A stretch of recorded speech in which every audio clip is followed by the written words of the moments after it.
State news 71 में आप सभी का स्वागत है।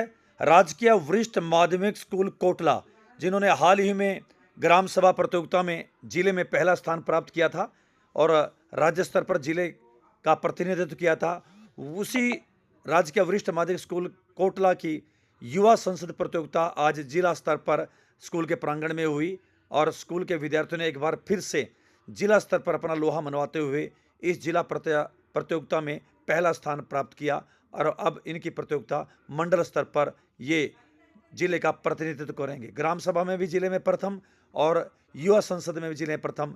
तो आज स्कूल के प्रांगण में जिला स्तरीय युवा संसद प्रतियोगिता का आयोजन किया गया, जिसमें पर्यवेक्षक के रूप में डाइट से प्राध्यापक अमरजीत सिंह पहुंचे।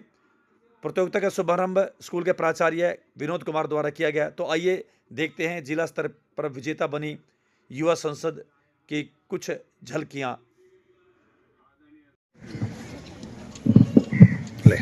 माननीय अध्यक्ष जी, मैं सदन के माध्यम से उत्तरी भाग विशेषकर पंजाब में बढ़ रही ड्रग्स व नशे की तस्करी की समस्या को उजागर करना चाहता हूँ। पंजाब का युवा नशे की चपेट में पूरी तरह से फंस चुका है। पंजाब सरकार नशे पर काबू नहीं पा रही है। नशा कारोबारी पुलिस के साथ मिलकर नशे का कारोबार कर रहे हैं। इस बारे में हमारे गृह मंत्रालय को उचित कदम उठाना पड़ेगा, वरना हम अपने पंजाब को अपने हाथों से खो देंगे। माननीय गृह मंत्री जी। माननीय अध्यक्ष जी, मैं सदन को बताना चाहता हूं कि सरकार नशा तस्करी गैर जमानती अपराध बनाने के लिए कानून लेकर आएगी। यह समस्या के लिए पंजाब की नहीं बल्कि पाकिस्तान सीमा से लगते सभी राज्यों की है। पंजाब के कुछ पुलिस अधिकारी नशा कारोबारियों से मिलीभगत करते पाए गए। हमने उनको तत्काल नौकरी से बर्खास्त कर दिया है। सरकार नशे के खिलाफ लोगों को जागरूक कर रही है। सरकार के सुखद परिणाम जल्दी पूरे देश के सामने आएंगे। माननीय अध्यक्ष जी, ड्रग्स तस्करी व नशे की लत एक सामान्य विषय नहीं है। युवा राष्ट्र की शक्ति है। आज का युवा नशे की चपेट में लिपट चुका है। नशे के कारण वह अपराध कर रहा है कि पूरा विपक्ष मंत्री जी की बात से संतुष्ट नहीं है। सदन में प्रधानमंत्री जी बैठे हुए हैं, वे खुद ही स्पष्ट करें कि उनकी सरकार नशा तस्करी रोकने के लिए क्या काम उठा रही है। माननीय प्रधानमंत्री जी। माननीय अध्यक्ष जी, मेरे विपक्षी साथी ने जो युवाओं में नशे की बढ़ती लत व ड्रग्स तस्करी को लेकर जो चिंता की है वह चिंता बिल्कुल सही है। फिर भी वैसे तो हमारे गृह मंत्री जी ने इस बारे में हमारी सरकार का स्टैंड स्पष्ट कर दिया है, लेकिन फिर भी विपक्ष चाहता है कि मैं इस बारे में कुछ कहूँ। तो मैं सदन को बताना चाहता हूँ कि हमारी सरकार पंजाब तो क्या पूरे देश से नशे का खात्मा करना चाहती है। नशा तस्करी में जो भी पुलिस अधिकारी या राजनेता पाया जाता है उसके खिलाफ कड़ी से कड़ी कार्रवाई की जाएगी। पाकिस्तान की सीमा पर चौकसी बढ़ा दी गई है। हमारे युवा नशे की चपेट में न आए, इसके लिए युवाओं को जागरूक किया जा रहा है। मैं पूरे सदन से इस कार्य में सहयोग करने की अपील करता हूँ। धन्यवाद। मैडम जी, मैं नशे के बारे में और भी कुछ बोलना चाहती हूँ। जी नहीं, प्रधानमंत्री जी ने अपना वक्तव्य दे दिया है, तो प्लीज आप बैठ जाइए। अब शून्यकाल में मैं एक विशेष मुद्दे की तरफ सरकार का ध्यान आकर्षित करना चाहती हूँ। वैसे तो यह सरकार हिंदू हितैषी होने का दम भरती है, मगर वर्तमान समय में बांग्लादेश में जो हिंदू अल्पसंख्यकों के काम जो कुछ कट्टरपंथियों द्वारा किए जा रहे हैं उस पर यह सरकार चुप्पी साधे हुए है। वहाँ अल्पसंख्यक में बहुत अत्याचार हो रहा है। मैं यह पूछना चाहती हूँ कि हमारी सरकार वहाँ के अल्पसंख्यक समाज पर हो रहे अत्याचार पर आंखें क्यों मूंदे हुए है। आज हमारे देश में जगह जगह लोग प्रदर्शन कर सरकार से मांग कर रहे हैं कि सरकार बांग्लादेश सरकार पर कार्यवाही करे, मगर हमारे सरकार की कान पर तो जूं भी नहीं रेंग रही। माननीय गृह मंत्री जी। हम हाथ पे हाथ धरे बैठे हैं, बिल्कुल गलत। हमने कड़े शब्दों में बांग्लादेश सरकार को मुंह तोड़ जवाब दिया है कि वे कड़े कदम उठाएं ताकि वहां की अलग सरकार अत्याचार बंद हो। मगर जनाब, बांग्लादेश सरकार ने आपकी सुनी तो जरूर, मगर एक कान से सुनी और दूसरे से निकाल दी। कार्रवाई तो उन्होंने कुछ नहीं की, उल्टा वहां अत्याचार और बढ़ गए हैं। माननीय अध्यक्ष जी, मैं भी कुछ कहना चाहती हूँ। बांग्लादेश में अत्याचारों की अति हो रही है। अल्पसंख्यकों को चुन चुन कर घर से बाहर निकाल कर मारा जा रहा है।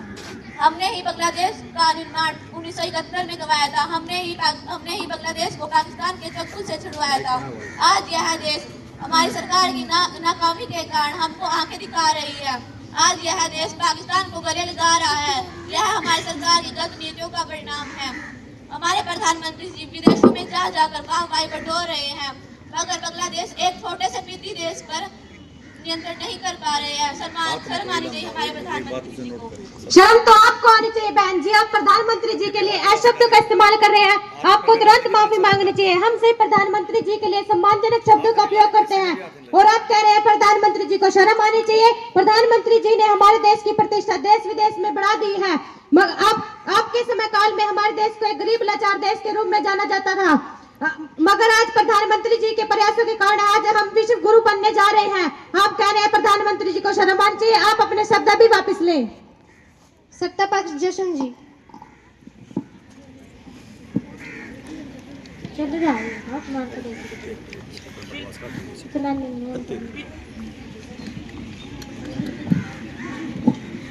बिल्कुल सही बात है, आपको ही शर्म आनी चाहिए। हमारे प्रधानमंत्री जी ने देश की कमान तीसरी बार संभाली है और हमारे प्रधानमंत्री जी ने बांग्लादेश सरकार को कठोर शब्दों में चेतावनी भी दे रखी है। आपके समय काल में तो हमारे देश की विदेशों में खूब खिल्ली उड़ती थी, तब का भी आपको कुछ याद है या याद करवाएं? आप लोग तो बस बात को घुमा रहे हैं, जो बात हम कर रहे हैं उस पर तो आप ध्यान नहीं दे रहे। फिर भी मेरे शब्दों से अगर प्रधानमंत्री जी को ठेस पहुंची है तो मैं आपसे माफी मांगती हूं, मगर मैं चाहती हूं कि बांग्लादेश सरकार हमारी सरकार को हल्के में ना ले। माननीय गृह मंत्री जी। हमने अपने राजदूत के माध्यम से बांग्लादेश सरकार को फिर से चेतावनी दे दी है। यदि वह स्थिति में सुधार नहीं लाती तो हम सख्त कदम उठाएंगे, ऐसी मैं सदन को आश्वासन देता हूँ। अब संसद में अनुराधा जी विशेषाधिकार हनन पर अपनी बात रखेंगी। मैडम स्पीकर, जब मैं आज सदन की कार्रवाई के लिए भाग लेने आ रही थी तो मुझे इंडिया गेट पर पुलिस ने रोका।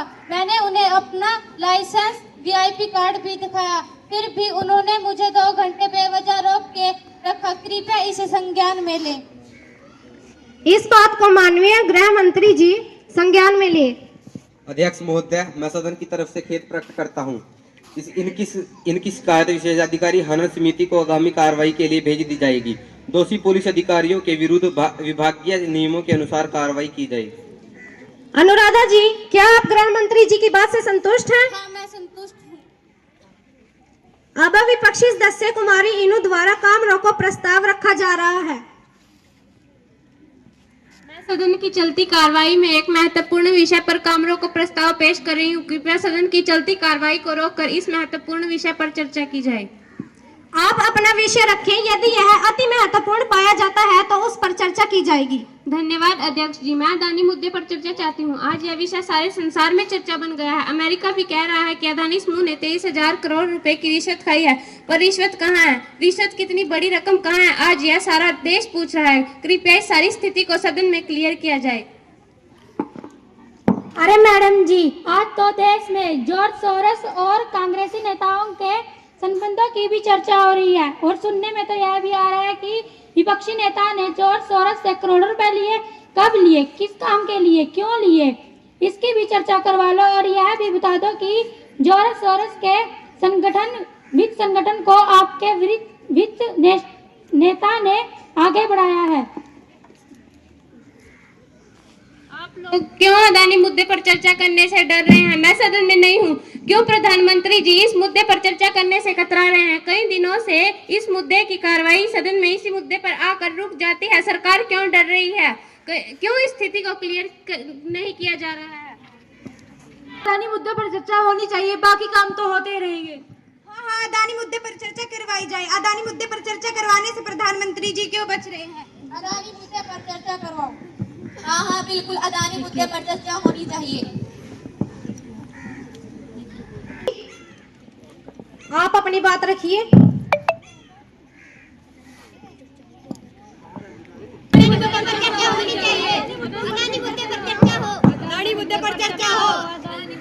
माननीय संसदीय मंत्री जी,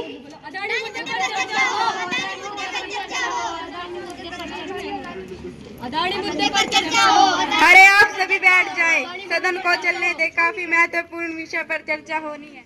ना जी ना, जब तक अदानी मुद्दे पर चर्चा नहीं होगी तब तक हम सदन में कोई काम नहीं होने देंगे। अरे आप सभी बैठ जाए, तो जब भी समय मिलेगा अदानी मुद्दों पर चर्चा की जाएगी।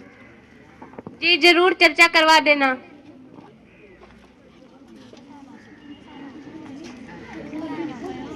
आदरणीय सभासदों, अब सभी आवश्यक दस्तावेज सदन के पटल पर रखे जाए। महिला एवं बाल विकास समिति की वार्षिक रिपोर्ट सदन के पटल पर रखी जाए।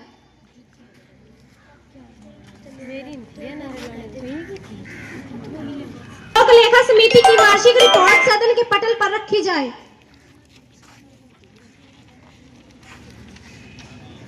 माओ लिंचिंग मामले की सर्व समिति की रिपोर्ट सदन के पटल पर रखी जाए। जी स्पीकर मैडम जी। सम्मानित सदस्यों, विपक्षी नेता तनीषा जी अब सरकार के खिलाफ अविश्वास प्रस्ताव रखेंगी। धन्यवाद स्पीकर मैडम जी। इस सरकार ने झूठे वादे करके लोगों को गुमराह करके जैसे तैसे जोड़ तोड़कर इस बार सरकार बनाई है। 400 पार का नारा दिया मगर जनता ने इनके नारे को नकारा है। बड़ी मुश्किल से दूसरों का सहारा लेकर यह सरकार जैसे कैसे चल रही है। जो उम्मीदें इस सरकार ने जगाई वो सब झूठी निकली। यह सरकार हर मोर्चे पर फेल है और तो और मुझे विश्वास है कि यह सरकार संसद में भी अपना बहुमत खो चुकी है। मैं चाहती हूँ कि यह सरकार संसद में अपना बहुमत सिद्ध करे, इसलिए मैं इस सरकार के खिलाफ अविश्वास प्रस्ताव ला रही हूँ। मैं चाहती हूँ कि सदन में अविश्वास पर चर्चा करवाई जाए तथा इस सरकार से कहा जाए कि ये संसद में अपना बहुमत सिद्ध करे। सरकार का एनडीए पूरी तरह से एकजुट है। हमने लोकसभा चुनाव के बाद हरियाणा व महाराष्ट्र में पूर्ण बहुमत से अपनी सरकार बनाई है। हमारी सरकार बिल्कुल ठीक चल रही है। हमारी सरकार के एमपी व एमएलए की संख्या लगातार बढ़ती जा रही है। जम्मू कश्मीर में भी हमारी एमपी की संख्या लगातार बढ़ रही है। दिल्ली में भी परिवर्तन होगा, वहां पर भी हमारी सरकार बनेगी। हरियाणा महाराष्ट्र में आप लोग कैसे जीते हैं हमको पता है, वह ईवीएम का कमाल है जी। हरियाणा का परिणाम कुछ आ रहे हैं मगर अचानक कुछ आ गए। महाराष्ट्र में कई सीटों पर इतने वोट नहीं पड़े जितने वोट ईवीएम दिखा रही है। यह सब गोलमाल है जी। आप ईवीएम से मतदान ना करवाएं, आपको अपनी औकात का पता चल जाएगा। अरे भाई साहब रहने दो। छत्तीसगढ़ में ईवीएम से मतदान हुआ, जम्मू कश्मीर में ईवीएम से मतदान हुआ, वहां तो हमारी सरकार नहीं बनी। क्यों आप अपनी लगातार होती हार को बचा नहीं पा रहे हैं? क्यों ईवीएम का दोष निकाल रहे हैं?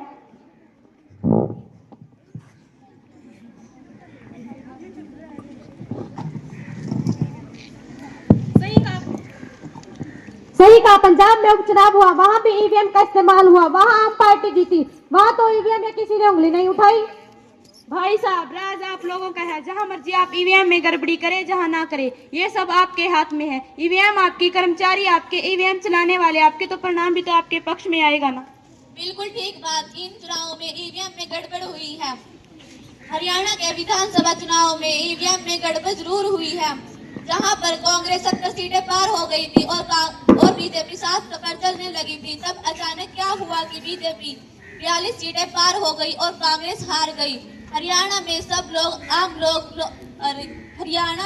आम लोग, महिलाएं, कर्मचारी, युवा सभी लोग बीजेपी के खिलाफ थे। तो वोट किसने डाली? ये गड़बड़ नहीं तो और क्या है? कुछ तो झोल डाला है, तो पूरा ही गड़बड़ घोटाला है। एक कहावत सभी ने सुनी है ना, द ग्रेप्स आर सोर। यह कहावत विपक्ष पर ठीक बैठती है। भाइयों बहनों, आपको जनता ने नकार दिया है, बाहर का रास्ता दिखा दिया है। कभी कांग्रेस 350 पार होती थी, अब 100 पार भी नहीं हो रही है। अपनी कमियां देखे, अपने गिरिबान में जाके ईवीएम को दोष न दे। इतना घमंड से बोलना ठीक नहीं है मित्र। कभी आपके भी सिर्फ 3 ही जीते थे। दिन फिरते देर नहीं लगती, अरस से परस पर आते देर नहीं लगती। भगवान से भी डरो। कोई बात नहीं, 2027 में अनेकों राज्यों में विधानसभा चुनाव होने वाले हैं। दूध का दूध, पानी का पानी हो जाएगा। आपका तो अभी तक कोई भविष्य तो बन नहीं पाया। आपका गठबंधन या एंटी गठबंधन तो बन नहीं पाया। सत्ता पक्ष खुशी जी। महाराष्ट्र में आपका गठबंधन टूट गया। अब लालू जी ने कह दिया कि ममता जी को कमान दो। आप तो आपस में ही लड़ रहे हैं। पहले एक तो हो जाओ, फिर हमसे लड़ना। भाइयों, इतना घमंड ठीक नहीं है। घमंड तो रावण का भी नहीं रहा था। रावण भी मारा गया था। आप लोग कभी 3 लोग ही जीतते थे, भूल गए क्या? सत्ता पक्ष साजिया जी।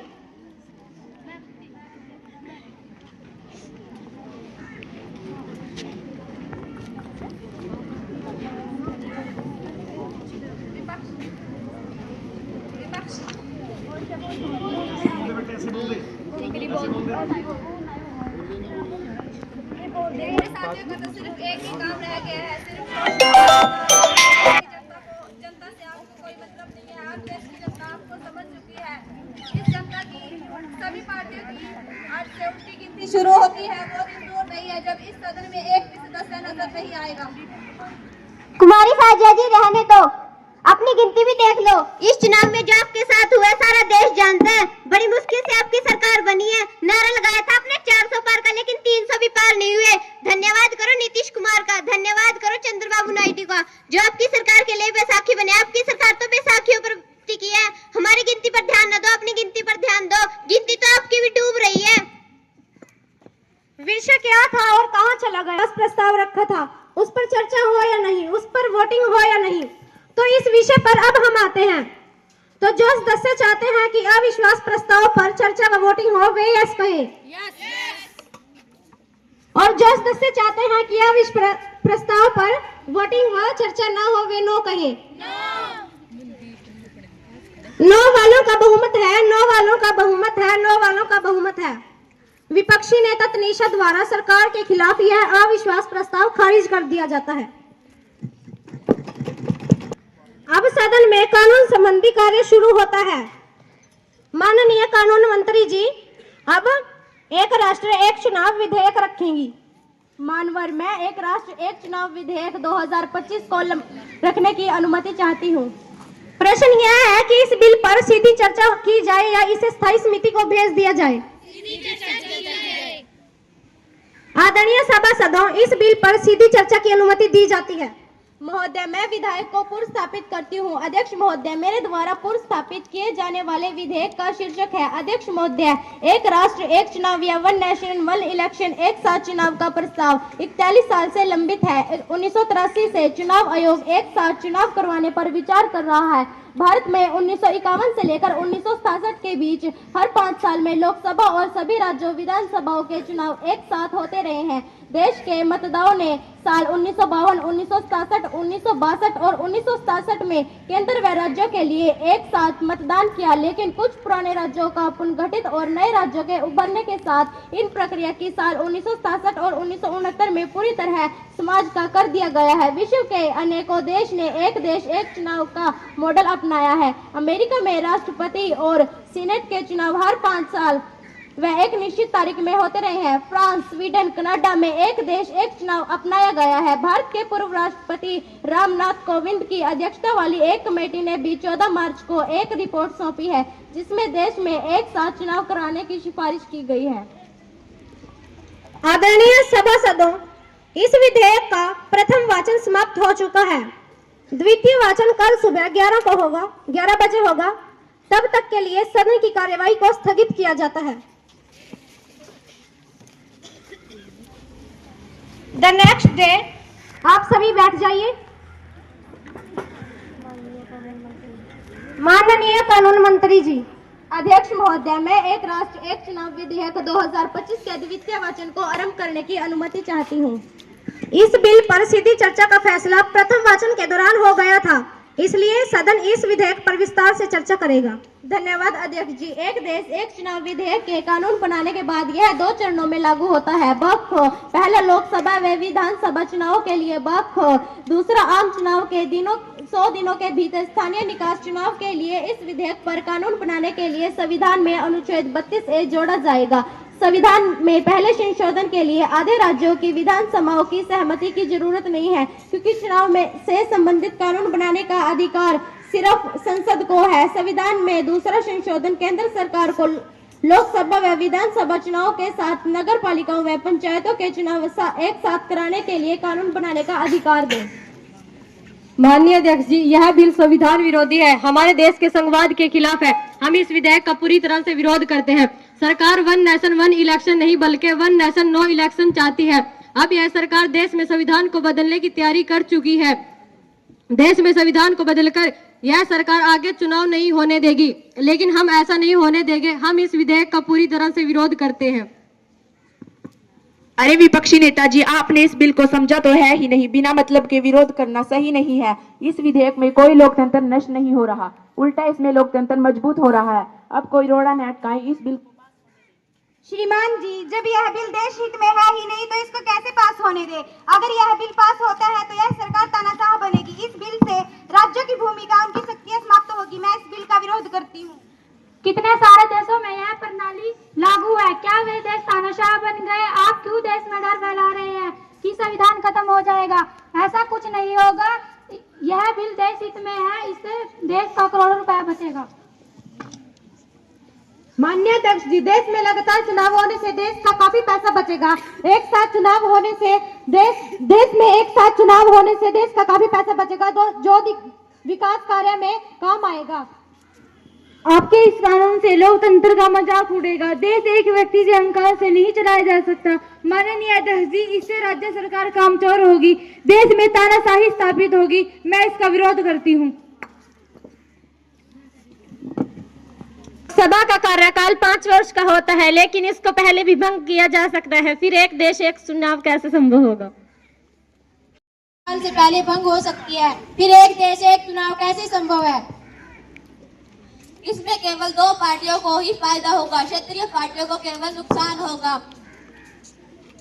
यह केवल सरकार अपना ही फायदा देख रही है। भारत में ईवीएम मशीनों की संख्या सीमित है। एक साथ चुनाव से एक साथ काफी संख्या में ईवीएम मशीनों की आवश्यकता पड़ेगी। सरकार पर पैसों का भारी बोझ पड़ेगा। एक साथ चुनाव के लिए अतिरिक्त ईवीएम मशीनों के साथ साथ अतिरिक्त कर्मचारी सुरक्षा वालों की जरूरत पड़ेगी। कैसे होगा ये सब? एक साथ चुनाव की पूरी व्यवस्था करने का प्रावधान पहले से लिया गया है।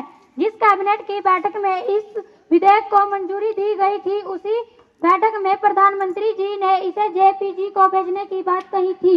ऐसे में विधेयक को पास होने दिया जाए और इसमें देश में इस पर व्यापी चर्चा हो। माननीय प्रधानमंत्री जी अपना वक्तव्य दें। जिन जिन देशों में एक राष्ट्र एक चुनाव प्रणाली को अपनाया है, वहां इसके अच्छे परिणाम सामने आए हैं। हम भी 41 सालों से इसका इंतजार कर रहे हैं, लेकिन अब समय आ गया है कि हम अपने देश में एक राष्ट्र एक चुनाव प्रणाली को लागू करें। हमें उम्मीद नहीं, पूरा विश्वास है यह प्रणाली देश के हित में होगी। धन्यवाद। आदरणीय सभासदों, इस विधेयक पर काफी लंबी चर्चा हो गई है। अब इस चर्चा में यही विराम देते हैं। इसका तृतीय वाचन कल सुबह को होगा। तब तक के लिए सदन की कार्यवाही को स्थगित किया जाता है। माननीय कानून मंत्री जी महोदय, मैं एक देश एक चुनाव विधेयक 2025 के तृतीय वाचन को आरंभ करने की अनुमति चाहती हूँ। जी, माननीय सभासदों, एक राष्ट्र एक चुनाव विधेयक का तृतीय वाचन आरंभ होता है। महासचिव जी, मतदान की प्रक्रिया आरंभ की जाए।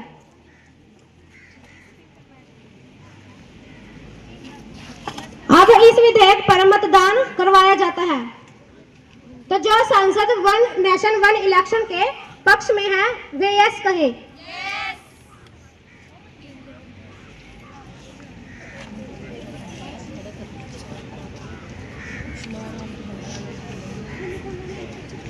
और जो सांसद वन नेशन वन इलेक्शन के विपक्ष में है वे हाथ खड़ा कर नो कहे।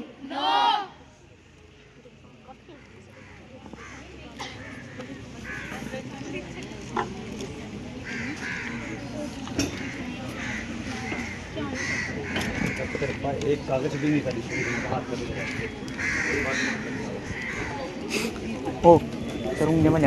यस वालों का बहुमत है, यस वालों का बहुमत है, यस वालों का बहुमत है। यस वालों की संख्या 269 है, जबकि नो वालों की संख्या 198 है। अतः देश में वन नेशन वन इलेक्शन विधेयक 2025 सदन में स्वीकार कर लिया जाता है। अब इस विधेयक को व्यापक विचार विमर्श के लिए संयुक्त संसदीय समिति जेपीसी को भेज दिया जाता है। अब सदन की कार्यवाही को अनिश्चित काल के लिए स्थगित किया जाता है।